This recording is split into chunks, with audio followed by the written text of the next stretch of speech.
Hi everybody. I haven't shown any art off yet in this new media push I'm trying to do, so figured I'd hit the record button while I was working today. Right now I am toning page, I don't know, 2, 3, 4 of book 3 of Butcher Queen. So I've done all the heavy lifting. I've done all the thumbnails and the sketches and the inks, and now I'm just cleaning up the tone layer. So I usually go in with a pretty basic light to dark wash, and then I go back in with the light values and the dark values and add what they call in my art class form. So it's sunrise, I guess, which will be made more obvious when the color comes in. So I'm doing pretty harsh lighting. As you can see, the shadow under her cheek is pretty dark, right? Otherwise, though, I'm just dancing the light off the very tops of objects to make it look like, you know, there's some directional lighting going on. I go pretty quick. I have a big messy brush that I use pretty quickly.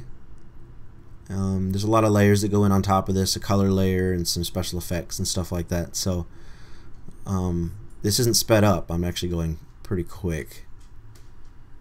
You'll see on the right side of the screen I've got it as another layer. If this is an Instagram, you might not see it, but I'm painting on top of my ink layer on a separate layer, so I don't have to worry about messing up my other layers. This thing here I don't do quite often. I'm using a marquee and a big soft brush. So the only problem is it gets rid of that painterly effect that I had on the other person's face. And then I'm cutting out some of the wrinkles, and then I can just hit these spots with a big brush, and it's faster, and it's real fast. I can color a page pretty quickly if I use this method. And here you'll see here on the face, I'm just hitting the very front of her face. I'm going to cut out underneath her nose. I think I cut out the top lip and the inside of her mouth, and inside the little divot there, and the corners of her eyes. And then boop, boop, boop. A few dances of that brush, and it's done enough. Right? Not so bad. Hitting up another highlights here on her hair.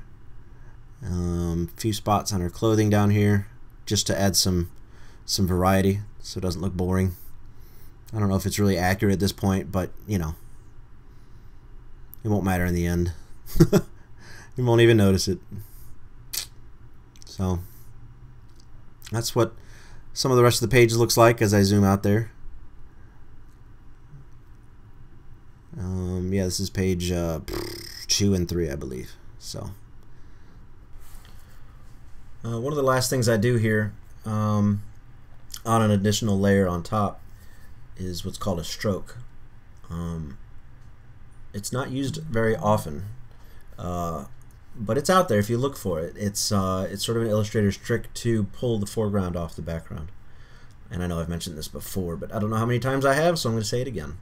But yeah, I'm just it's really important for me to emphasize this character's position in the panel, and I just like calling it out. But yeah, that's about it. Thanks for watching. I'll have more art soon. Stay tuned.